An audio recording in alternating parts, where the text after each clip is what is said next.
За бид бол ардчилсан нийгэмд амьдарч байгаа. Тэгээд альва салбарт үйл ажиллагаа эрхэлж байгаа. Эсвэл ер нь хүн болгон л өөрийнхөө ашиг сонирхол эрх ашгийг хамгаалахын тулд ямар нэгэн байдлаар эвлэлтэн нэгдээд тэр эрх ашгаа хамгаалах нь бол нээлттэй ийм улс оронд амьдарч байгаа гэж ойлгоод байгаа.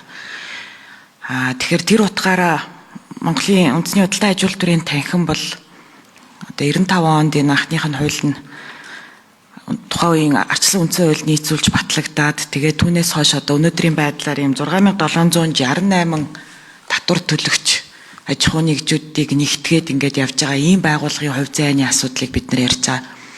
Улсын хурал дээр хэлэлцэгдэж байгаа дийлэнх хуулиуд, за дээрэс нь ялангуяа манай эдийн засгийн байнгын хороогоор орж байгаа дийлэнх хуулиуд бол одоо танхим дээр очиж хэлэлцэгддэг. Тэндээс одоо санал дүгнэлтүүдийг нь авдаг, аж ахуй нэгжийн дуу хоолой танхимаас гардаг гэсэн ийм ойлголттой явдаг. Тэгэхээр тэр утгаараа энэ танхимын эрх зүйн байдал ер нь цаашдын хувь заяа бол одоо маш чухал. Тэгээ би бол юунд санаа зовоод байна вэ гэхлээр нөгөө нуухыг авах гэж байгаа нүдийн сохлоо гихчээр энэ 6768 одоо байгаа тэр аж ахуй нэгжүүдийнхээ эрх ашгийг бүр өсөр хаяад гэдэг юм уу те. Өнгөрсөн хугацаанд бий болгосон тэр байгууллагын соёл, тэр институцийнхаа хэв шинжийг бүр алдуулчих вэ гэсэн тийм санаа зовнил бол яхахгүй байна. Тэгээд одоо жишээл салбарын мэргэжлийн салбарын холбоод салбарын танхимууд гэдэг байгаа. Тэр салбарын танхимууд гэдэг зүйлүүд бий болчингууд бусад одоо жишээлх юм бол нөгөө байдлаар зохион байгуулагдчихсэн тэр салбар болгондоо өөрсдийнхөө салбарын онцлогт тааруулаад эвлэлтэн нэгдээд бий болгож исэн тэр байгууллагуудыг бүр хүчээр энэ танхим гэдэг юм руу түлхээд тий гих мэтчлийн юм санаа зовнилууд бол байна. Тэн дээр бол би өнөөдөр тийм үндэслэлтэй хариултуудыг аль аль талаас нь сонссонгүй. За тэр үтгийл одоо байгаа танхимын удирдлага тэр одоо 6768 компаниас юу бодож байгаа тал дээр үндэслэлтэй яг тийм аргумент огт сонссонгүй.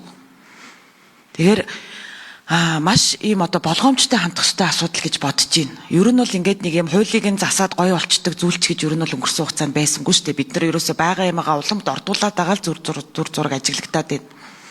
Тэгэхээр бол ийм маш болгоомжтой хандах ёстой гэж харж байгаа. Тэгэхээр би бол хувьдаа бол энэ хуулийг дэмжих тийм үндслэл бүхий үндслэл бол ерөөсөө олж харсангүй.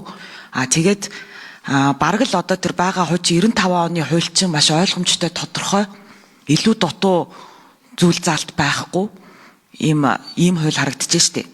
Тэгэхээр одоо ингээд бүр ингээд нэг байгаа зүйлийг олон давхар бүтэц зохион байгуулалт руу нь ороод бүр одоо тэр нэг дөрмийнхэн зүйл заалт руу нь ороод ерөнхийлөгчийн эрх үүргийг нь хүртэл одоо хуулиар томьёолоод авах шаардлага байсан юм уу гүм үү ерөөсөө ер нь бол ойлгохгүй л байгаа тийм.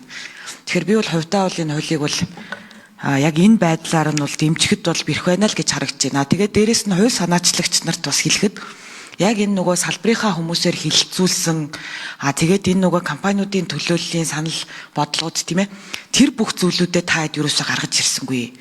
Тэгээд нэг төртөөл харилцах юм яриад байна. Тэ ер нь одоо төрд баг ингээ бүх төрийн өнцгөөс харахад бүх зүйлүүд нь одоо юу гэдгийг ингээд компаниуд нь овоороод нэгдсэн нэг байгууллага болоод ороод ирчвэл бид нарт амар байна гэж ярих гэдэг шүү дээ. Гэтэл бидний одоо хүсэж байгаа зүйл чинь дэс хөндлөн шүү дээ тийм биз дээ. Тэр компаниуд чинь өөрсдийнхөө олон янз байдлаараа тэр одоо ингээд эвлэлтэн нэгдээд өөрсдийнхөө ярих ашгийг тухай бүртээ ингээд төлөөлөд явах хэрэгтэй шүү дээ.